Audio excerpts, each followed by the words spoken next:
الحمد لله الذي هدانا للإيمان والإسلام والصلاة والسلام على سيدنا محمد نبيه الذي استنقذنا به من عبادة الأوثان والأصنام وعلى آله وأصحابه النجباء البررة الكرام أما بعد فأعوذ بالله من الشيطان الرجيم بسم الله الرحمن الرحيم ورفعنا لك ذكرك صدق الله العظيم وصدق رسوله النبي الكريم۔ حدیث میں آیا ہے کہ جس نے ایک بار درود بھیجا اللہ اس کے نام اعمال میں 10 نیکیاں عطا فرماتا ہے، اس کے 10 گناہوں کو مٹاتا ہے اور اس کے 10 درجوں کو بلند کر دیتا ہے۔ اور ایک دوسری حدیث میں آیا ہے کہ ان اول الناس بی، بے شک لوگوں میں سب سے زیادہ قریب قیامت کے دن میرے وہ ہوگا جو جتنا زیادہ مجھ پر درود بھیجا ہو۔ سبحان اللہ۔ اور ایک تیسری حدیث میں آیا ہے کہ اسمع صلاۃ اہل محبتی واعرفهم، جو محبت سے مجھ پر درود بھیجتا ہے میں اس کو سنتا بھی ہوں اور درود بھیجنے والے کو پہچانتا بھی ہوں۔ بے شک سبحان اللہ سبحان اللہ۔ اور ایک چوتھی حدیث میں آیا ہے کہ من عثرت علیہ حاجۃ فلیکثر بالصلاۃ علی فإنها تکشف الہموم والغموم والکروب وتکثر الارزاق وتقضی الحوائج۔ حدیث میں آیا ہے کہ جب مشکلیں بڑھ جائیں، حاجتیں تنگ ہو جائیں، تو تم ادھر ادھر مت بھٹکو بلکہ کثرت سے حضور پر درود بھیجو، سبحان اللہ۔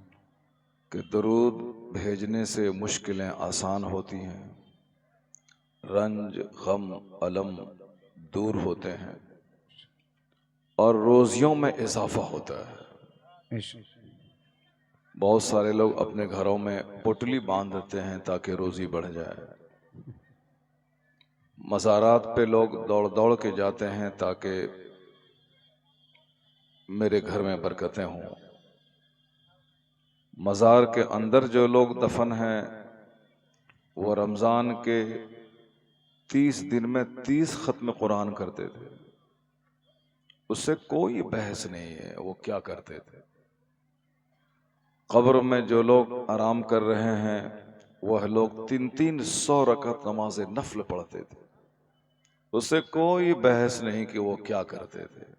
بس مجھ کو صرف پیسہ چاہیے، مجھ کو صرف بیٹا چاہیے، مجھ کو صرف گھر چاہیے، اور اگر کچھ نہیں ملا تو اس بزرگ میں دم نہیں ہے، اب وہ دم نہیں رہا، وہ ستیہ نہیں رہا، ناراض ہو گیا بزرگ سے۔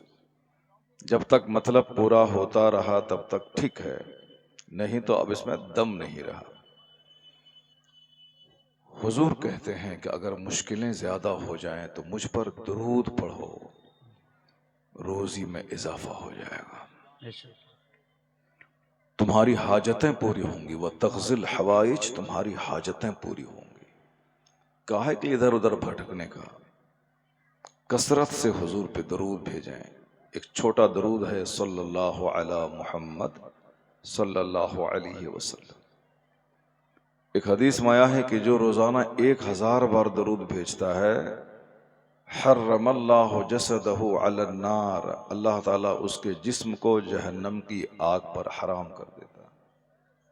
کتنا آسان نسخہ ہے روزیوں میں اضافہ کرنے کا، کتنا آسان نسخہ ہے مشکلیں آسان کرنے کا۔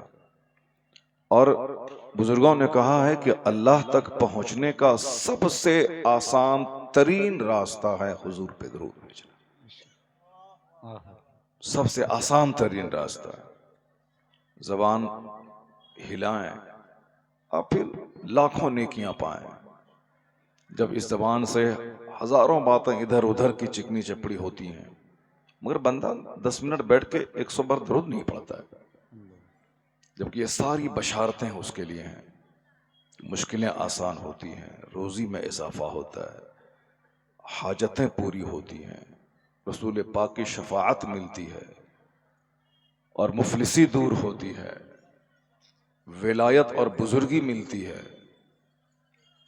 تو آئیے سارے لوگ مل کر خوش دلی کے ساتھ، بوجھ نہیں سمجھ کر بلکہ عبادت سمجھ کر اللہ کے حکم کی تعمیل کرتے ہوئے اپنی نیکیوں میں اضافہ کرنے کے لیے سارے لوگ بلند آواز سے ایک بار درود پاک پڑھیں۔ اللہم صلی علی سیدنا سیدنا مولانا و مولانا محمد معدن الجود والکرم وآلہ وآلہ وبارک وسلم صلاۃ و سلام علیک یا رسول اللہ۔ صلی اللہ تعالی علیہ وسلم۔ سارے لوگ نبی کی تعریف کرتے ہیں، جلسوں میں، سیرت کی محفلوں میں، نعت پاک کی شکل میں، درس گاہوں میں، ساری دنیا حضور کی تعریف میں رطب اللسان ہے۔ لوگ اپنی اپنی کلاکاری دکھاتے ہیں، لیکن اعلیٰ حضرت رضی اللہ تعالی عنہ نے جو نبی کی نعت لکھی ہے، اس میں جو درد ہے، جو تڑپ ہے، جو سچائی ہے، 50 سال سے بندہ سن رہا ہے پھر بھی اس کا حسن ختم نہیں ہوا۔ میری عمر ابھی 55 ہے، یعنی 55 سال۔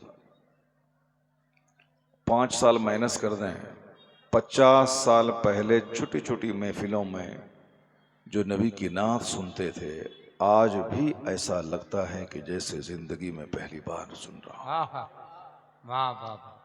سبوں کو معلوم ہے وہ نعت، جب اس پر غور کریں گے تب اس کی گہرائی میں آپ ڈوب جائیں گے۔ عاشق رسول کا کلام ہے۔ کلاکاری دکھلانا، فن دکھانا اور ہے، اور دل سے نبی کی تعریف کرنا اور ہے۔ اعلیٰ حضرت فاضل بریلوی رضی اللہ تعالیٰ عنہ چونکہ عاشق رسول تھے، عشق میں ڈوب کر نبی کی تعریف کرتے تھے۔ وہ دوسروں کو سناتے نہیں تھے، وہ تو رات کو اٹھ کر مصطفیٰ کو نعت سناتے تھے۔ اس لیے آج 100 سال گزر گئے مگر نعت کا حسن پھیکا نہیں ہوا۔ اور جہاں دکھاوا ہو، نمائش ہو، تصنع ہو، بناوٹ ہو، کلاکاری کا دھونس جمانا ہو، وہاں تو 1 سے 2 بار ان کے کلام کو سنیں گے تو ایسے ہی آپ کا دل بھر جائے گا، پھر سننے کا من نہیں کرے گا۔ اب وہ کلام غور سے سنیے جو اعلیٰ حضرت کا کلام اور آپ 50 سال سے سنتے ہوئے آ رہے ہیں، بالکل دل کی گہرائی سے سنیے۔ جس محفل میں آپ بیٹھے ہوئے، یہ محفل اٹھنے بیٹھنے کی محفل نہیں ہے، اس محفل میں بیٹھ کر تقدیر جگانے کی محفل ہے۔ موبائل لے کے ناچنے کی محفل نہیں ہے کہ بیٹھے موبائل لیا چل دیے، ساری زندگی ناچتا رہے گا وہ جو اس طرح کی پاکیزہ محفلوں میں بھی ناچنے کے لیے آتا ہے۔ یہ محفل کامیڈی کی محفل نہیں ہے، یہ کوئی لطیفہ کی محفل نہیں ہے۔ سارے لوگ تو لطیفہ کر ہی رہے ہیں، سرکس میں، ناٹونگی میں، فلم ہال میں، اینکر لوگ ناچ ناچ کے خبریں سناتے ہیں، وہ سب تو کر ہی رہے ہیں۔ ایک محفل ہے پاکیزہ جہاں دل کے سجانے کی بات ہوتی ہے، جہاں آنسو بہانے کی بات ہوتی ہے، جہاں دنیا سے زیادہ آخرت سجانے کی بات ہوتی ہے۔ یہی ایک محفل ہے، روئے زمین پر یہی ایک محفل ہے، اس سے بہتر کوئی مجلس نہیں۔ آپ 1000 رہتے ہیں، 1,00,000 فرشتے یہاں رہتے ہیں۔ لچے لفنگوں کے ساتھ تو بہت آپ بیٹھے ہوں گے، لیکن فرشتوں کے ساتھ آج بیٹھیے آپ، بیٹھیے۔ جب میں اپنے بچوں کو دیکھتا ہوں وہ ناچتا ہے، آیا بیٹھا 5 منٹ رہا، نعت سنا اور موبائل لیا، ناچتے ہوئے بھاگ گیا، جیسے کہ ہاں وہ ڈانس سننے دیکھنے کے لیے آیا تھا یا کوئی گانا سننے آیا تھا۔ ایسا نہیں۔ مسہر کا بیٹا جو ہندوؤں میں سب سے نچلا طبقہ ہے، اس کا بیٹا بلاک ڈیولپمنٹ آفیسر بن رہا، اس کا بیٹا ڈسٹرکٹ مجسٹریٹ بن رہا، اس کے محلے میں جہاں بچے آوارہ گھومتے تھے آج وہاں ان کے بچے شام کے وقت میں پڑھ رہے ہیں۔ اور جس نے ساری دنیا کو علم اور فن سے روشناس کرایا، جس نے دنیا کو بتایا کہ نالج از پاور، علم طاقت کا نام ہے، جس نے ساری دنیا کو کہا نالج از لائٹ، شکشا پرکاش کا نام ہے، شکشا شکتی کا نام ہے۔ کوئی اسکول دنیا میں نہیں تھا، آج سے 1400 سال پہلے کوئی اسکول ہی نہیں تھا، نہ امریکہ نام کا کوئی ملک تھا، ایک کالج نہیں تھا دنیا میں، بس ایک درخت ہے، 2-4 لوگ بیٹھے ہوئے ہیں۔ گرو کل کا زمانہ تھا، گرو جی وہ 2-4 بچوں کو شکشا دیتے تھے، بس یہی دور تھا، کوئی اسکول کالج نہیں تھا۔ یہ سب 500 سال کے اندر کی کہانی، لیکن آج ساری دنیا میں علم کا اجالا ہے، گھر گھر علم پہنچ چکا ہے۔ آج ہندوستان میں کئی لاکھ انجینئر ہیں، کئی 100 کئی ہزار نہیں، کئی لاکھ انجینئر ہیں۔ ہندوستان آج انجینئروں کا ملک کہلاتا ہے۔